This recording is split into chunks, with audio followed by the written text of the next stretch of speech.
그러면 여기까지 이해돼. 지금 수준에서 나 지금 들어왔어. 앞으로 어떻게 투자하면 좀 재산을 불리는데 좋을지를 설명하려고 합니다. 여기에는 좀 개념이 들어가야 됩니다. 네, 여러분 안녕하십니까? 평경장입니다. 오늘은 두 가지를 알아볼까 합니다. 비트코인이 왜 이렇게 올라가는지랑 지금 장세에서 어떤 코인을 매매해야 되는지 설명드리려고 합니다. 우선 간단하게 지금 장을 한번 설명해 볼게요. 이번 연도 초부터 시작하는데 지금 보시는 대로 비트코인은 6천만 원이고요.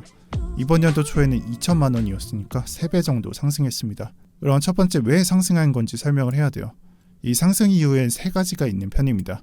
첫 번째는 ETF에 대한 기대 심리입니다. 흔히 말하는 ETF에 대한 기대 심리는 첫 번째로 비트코인이 ETF로 출시된다는 것과 두 번째로 거래소와 주도 세력이 미국이 된다는 점이 합쳐져서 장세로 표출되는 것을 말합니다. 이 부분이 ETF에 대한 기대 심리를 말합니다.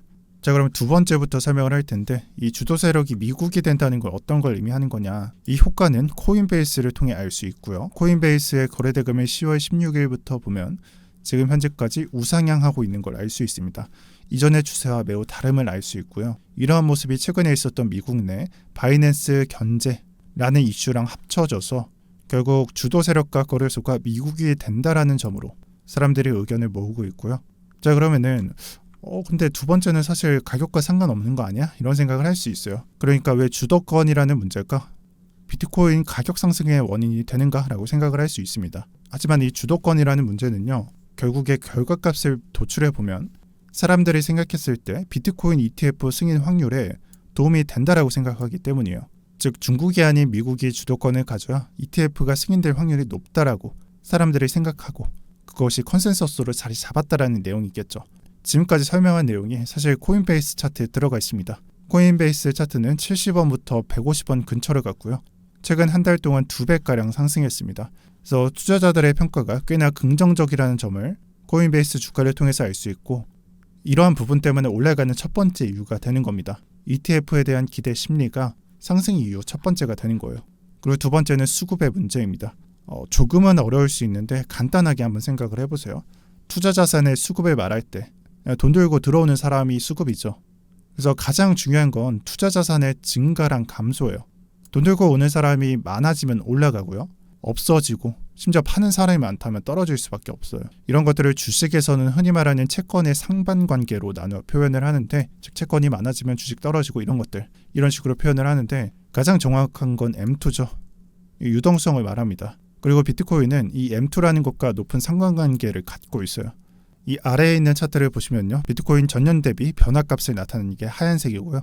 같은 개념에서 M2를 보는 게 파란색입니다.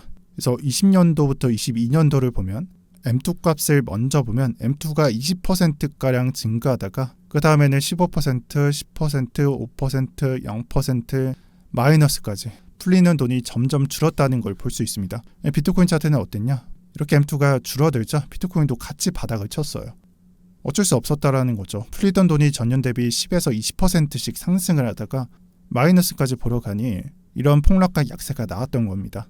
그리고 이 마이너스 값은 사실 어떻게 보면 파란색 차트를 보면 0% 밑으로 내려간 건 거의 처음이에요.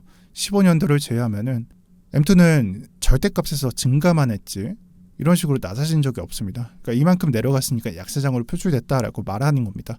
근데 지금은 다르다고 보셔야 될 것 같습니다. 지금 차트가 5월달까지 나와 있는데 이렇게 하락하고 아주 약간 반등하던 차트가 지금 현재는 그 구간을 지나서 점점 늘어나고 있어요. 그러니까 잠깐의 감소였다라는 의미죠. 22년도 말을 기점으로 23년도 초부터는 M2가 늘어나면서 비트코인도 같이 상승했습니다. 즉 M2가 감소하던 상황, 이러한 상황에서 수급이 늘어난 결과가 비트코인의 상승을 맞이했다라고 볼 수 있습니다. 그리고 앞으로는요. 이 M2라는 건 사실 예측을 할 수 없어요. 하지만 그럼에도 불구하고 M2가 이전처럼 감소하는 개념만 아니고 전년 대비해서 그냥 지금의 값만 유지만 해주더라도 비트코인은 긍정적일 수밖에 없습니다. 어차피 M2가 늘어나는 거고요. 절대값으로 늘어나는 거고요. 이렇게 그냥 한 5% 부근에서 놀게 되면은 이전과 같이 비트코인이 올라갈 수밖에 없다라고 보고 있습니다. 이 파란색 차트를 보시면 이해가 가실 겁니다. 결국 YOY 값이기 때문에 전년 대비해서 얼마나 올랐냐 이 속도를 나타내는 것이기 때문에 여기서만 놀아도 사실 상관은 없습니다. 그 다음 세 번째를 설명하기 전에 지금 비트코인 상승이 4년 주기 때문이다라고 설명하는 사람들이 있을 거예요.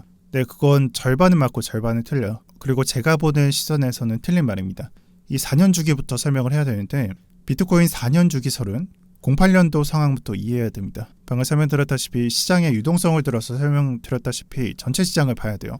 경제 위기가 터졌고 서브프라임이 터졌고 상황을 해결하기 위해서 은행들에선 채권을 발행해서 위기를 막아야겠죠. 그래서 채권을 발행했는데 이때 발행된 채권이 단기채면서 만기가 3에서 5년짜리였어요. 즉 평균적으로 4년이라는 점이었고요. 이 4년이랑 우리가 생각하는 4년 주기랑 한번 생각을 해보세요. 결국 이 문제가 M2라는 차트에선 비슷한 구도로 흘러가는데 4년마다 M2는 증가했으니까 비트코인은 같이 올라갈 수밖에 없고요. 이러한 효과 때문에 비트코인이 4년마다 불장이 나온다라는 개념이 생긴 거예요. 즉 사람들의 컨센서스가 자리 잡힌 겁니다. 하지만 여기서 정작 중요한 것은 수급이면서 M2입니다. 수급과 M2 똑같은 말입니다. 그래서 지금 구도상 비교해볼 만한 구간이 어디냐? 지금 막 10에서 20% 상승하는 그런 장이 아니죠. 오히려 그 전이라고 볼 수 있어요. 상승했던 장에서 꺾이고 다시 올라가기 전 이 상황과 이 상황이라는 거죠. 기간적으로 본다면 16년도 5월부터 11월이고요. 19년도 11월부터 20년도 5월을 말합니다. 딱 이 구간하고 비교돼요. 그래서 4년 주기설을 말하기 전에 비트코인 불장이 나온다라는 개념은 이 M2가 이전과 같이 10에서 20% 가까이 상승을 한다면 비트코인 불장은 올 수밖에 없습니다. 근데 그 모습이 24년도, 25년도에 나온다면 4년 주기다라고 생각을 하는 거고 26년도에 나오면 4년 주기는 5년 주기가 되었어라고 말을 하는 거예요. 네, 그런 식으로 생각을 하는 것보다 M2가 늘어나는 구도를 이해하시면 왜 비트코인이 상승해 나오는지 쉽게 이해할 수 있겠죠. 세 번째는 미 대선입니다. 이 부분을 설명하려면 30분 이상 할애해야 됩니다. 네, 그럴 생각 없으니까 짧게 설명할게요. 각 미 대선 후보랑 각 대선 후보의 비트코인 마이닝 채굴과 CBDC와 넓게 봤을 때 이런 시선들을 적어놨습니다. 한번 생각을 해보세요. 미 대선이라는 거는 결국 표를 많이 받는 사람이 이기는 거죠. 그러면 당선되려면 결국 표팔이를 해야 돼요. 바이든이나 트럼프뿐만 아니라 다른 사람들도 마찬가지라는 거예요. 다른 상원 하원들도 마찬가지예요. 그러니까 입장을 그런 식으로 밝혀야 표를 많이 받을 수밖에 없어요. 또는 사람들이 원하는 쪽으로 가야지. 그래서 이런 게 결국 어떤 식으로 진행되냐. 결국 24년도 후반에 미 대선이 있기 때문에 앞으로는 규제나 제한보다 긍정적인 모습이 나올 수밖에 없다라는 거예요. 그래서 이 모습이 장에 반영이 되었고 현재 좋은 장을 펼쳐지는 이유라고 볼 수 있습니다. 악재가 사라졌기 때문이죠. 그래서 왜 이렇게 비트코인이 오르는 거냐? ETF에 대한 기대감이 있는 거고요. 수급이 해결이 됐고 미 대선이라는 게 준비되어 있습니다. 이건 좀 장기적인 모습이죠. 이런 세 가지 이유 때문에 비트코인은 상승할 수밖에 없고 지금껏 3배가량 상승했다. 또한 추가 상승이 있다면 M2가 올라갈 것이다. 라고 중간까지 설명드렸습니다. 첫 번째, 비트코인이 왜 오르는가를 설명했습니다. 그러면 여기까지 이해돼. 지금 수준에서 나 지금 들어왔어. 앞으로 어떻게 투자하면 좀 재산을 불리는데 좋을지를 설명하려고 합니다. 여기에는 좀 개념이 들어가야 됩니다. 근데 제가 봤을 때 오늘 설명하는 개념을 사람들이 많이 모르고 있는 것 같아요. 제가 거만하진 않거든요. 저 거만한 사람이 아니에요. 그러니까 거들먹거리는 스타일이 아닙니다. 근데 제가 평가했을 때는 이 개념을 잘 설명하는 사람이 없는 것 같습니다. 그래서 아무도 없기 때문에 제가 먼저 설명하고 가려고 합니다. 지금 현재까지 알트코인 시장을 보면요. 특정 알트코인은 거의 죽어 있고요. 몇몇 알트코인들만 상승하는 구도로 펼쳐졌어요. 그래서 상승하는 구도가 한 3분의 1 정도였고 이 위에 좀 정체되어 있는 모습이 3분의 2에 해당한다라고 보여집니다. 여기서 중요한 건 누구는 오르고 누구는 안 오르는 장세가 이 알트코인 시장의 디폴트 값이라는 거예요. 여러분들은 기억하시기에 21년도, 22년도 때 막 알트코인들이 그냥 일봉이나 주봉, 월봉으로 봤을 때 올라갔으니까 그냥 모든 알트코인들 올라가는 거야. 이런 식으로 생각을 하겠지만 비트코인보다 못한 놈들이 있습니다. 그리고 그 모습은 앞으로 심화될 거라는 걸 의미합니다. 그럼 이런 현상이 나왔을 때 우리가 어떤 걸 경험하게 되냐? 이 현상이 반복된다면요. 어떤 알트코인들은 3, 4배가량 올라갔는데 이를 제외한 알트코인은 30%, 40%밖에 안 올라간다는 걸 의미합니다. 10배 오를 때 한 2배 정도 올라가겠죠. 폭장이 터질 겁니다. 그리고 제가 예상했을 때는 24년도에 똑같은 일이 똑같이 벌어질 거예요. 그러니까 알트코인들을 잘 선택해야 되겠죠. 말로 이해하기 어렵죠. 설명해 드릴게요. 솔라나를 보세요. 솔라나 21년도 1월 초 가격 2,000원입니다. 고점 가격 보면요 30만 원이에요. 그러면은 150배 상승이 되는 거잖아요. 반대로 이오스 차트를 한번 보세요. 1월 1일, 1월 초 가격 같은 날짜죠. 1월 3일, 1월 4일 3,000원에서 15,000원 갔습니다. 50배 상승 아니고요. 5배 상승했습니다. 이 얘기가 어떤 의미냐면 여러분들이 알트코인을 잘 못 주었어요. 그러니까 잘못 주었어. 근데 홀딩하고 있는데 수익률이 한 30%, 40% 돼서 안 팔았어. 그런데 분명 초반에는 이런 효과가 덜할 거예요. 잘 주운 놈도 한 30%, 40% 수익이 날 텐데 1년간 안 팔고 결과물을 보니까 누군가는 몇천만 원 벌었는데 나는 잘못 주어서 몇십만 원을 벌 수도 있다는 말입니다. 그리고 이 현상은 21년도에도 기록됐지만 18년도도 마찬가지였고 24년도도 마찬가지일 겁니다. 따라서 앞으로는 테마랑 코인들을 잘 골라서 정말 잘 연구해서 매수해야 됩니다. 여기에 나와 있는 테마 NFT, 디파이, DID, 인터체인, 웹3, 메타버스, 레이어2, 클레이트 이런 테마 18가지 있죠. 그리고 안에는 빽빽하게 코인들이 있어요. 하지만 이 중에서 살아남는 건 몇 개 안 될 거예요. 아마 대다수가 이오스 꼴이 날 겁니다. 그럼 저는 어떻게 생각하느냐? 제가 24년도에 좋게 보는 테마는 한정적이에요. 첫 번째로 이더리움 킬러가 되는 거고요. 두 번째는 메타버스, 세 번째는 웹3, 네 번째는 AI입니다. 이더리움 킬러는 간단해요. 이더리움을 추종하면서 이더리움보다 저렴하고 빠르고 네트워크적인 우월성을 가지고 가는 코인들, 솔라나, 아발란체, 폴리곤, 최근에는 세이까지 등장했죠. 그리고 메타버스도 간단합니다. 지난 영상에서 게이밍 쪽을 봤는데 대표적으로는 슈퍼버스 같은 코인이 있습니다. 세 번째, 웹3가 좀 애매해요. 이게 약간 범용성이 크거든요. 어쩔 때는 IPFS 같은 코인이 되는 거고 지금 같은 경우에는 메타버스와 연관되는 코인들이 나오고 있어요. 대표적으로 게이밍을 지향하는 빔코인이 되겠죠.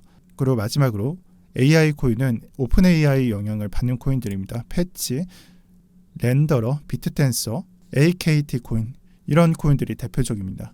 그래서 이 네 가지 테마, 이더리움 킬러는 아니겠지만 위에 설명한 산업들은 현재 주식에서도 평가가 좋게 나오고 있습니다. 그리고 제가 봤을 때 이 네 가지 테마는 과거 초신성 테마가 그랬던 것처럼 제가 봤을 때는 24년도 또는 25년도까지 장세가 좋을 것으로 예상하고 있습니다. 그래서 앞으로 어떤 코인에 투자할지 제가 위에서 설명한 코인들 눌릴 때 또는 행보할 때 조정 올 때 주우시면 되고요. 근데 줍는다는 표현이 좀 어려워. 구체적이었으면 좋겠어요. 이렇게 매수가 어려우신 분들은 아마 현재 알트코인들이 많이 상승했기 때문에 이거 100원 가는 거 아니야? 이런 생각을 하면서 못 주우실 거예요. 이렇게 매수하기 어려우신 분들은 제 멤버십을 통해서 도움 받아가시면 됩니다. 멤버십 영상인데 코인명과 매수가 전부 공유드리고 수익을 내고 있습니다. 현재까지 로우캡, 미들캡, 라지캡 그리고 신생 코인들, 지금 말한 게이밍 코인들 이런 식으로 매수가 공유 드렸고 매도가도 분할 매도할 수 있게 텔레그램 방에 올려드리고 있습니다. 그래서 매수가 어려우신 분들은 제 고정 댓글 통해서 멤버십 들어오시면 확인하실 수 있고요. 나는 혼자 할 수 있어 하시는 분들은 앞으로 이런 영상 올라갈 때 코인들 같이 따라오시면 됩니다. 이 매매라는 게 그렇게 어려운 게 아니에요. 따지고 보면 간단한 겁니다. 내가 예상했을 때 비트코인이 올라갈 것 같아. 그럼 비트코인 준비해서 매매하시면 되는 거고 알트코인장이 올 것 같아. 그럼 알트코인장 매매해서 수익을 내면 돼요. 그러니까 생각한 걸 실행을 하시면 된다는 거예요. 근데 이 부분이 왜 어렵냐? 혼자 하기 때문에 그런 것 같아요. 저 같은 경우에는 혼자 하는 거에 익숙한데 그게 아니신 경우가 있기 때문에 설명드렸습니다. 네, 오늘 영상 여기까지 하겠습니다. 방금 설명드린 멤버십의 경우에는 고정 댓글을 확인해 주시고요. 제가 이번 주는 금요일에 올라가야 되는데 금요일에 일정이 있어서 영상을 오늘 업로드할 것 같습니다. 네, 시청 감사드립니다. 오늘도 평경장이었고요. 저는 다음 주 월요일에 뵙도록 하겠습니다.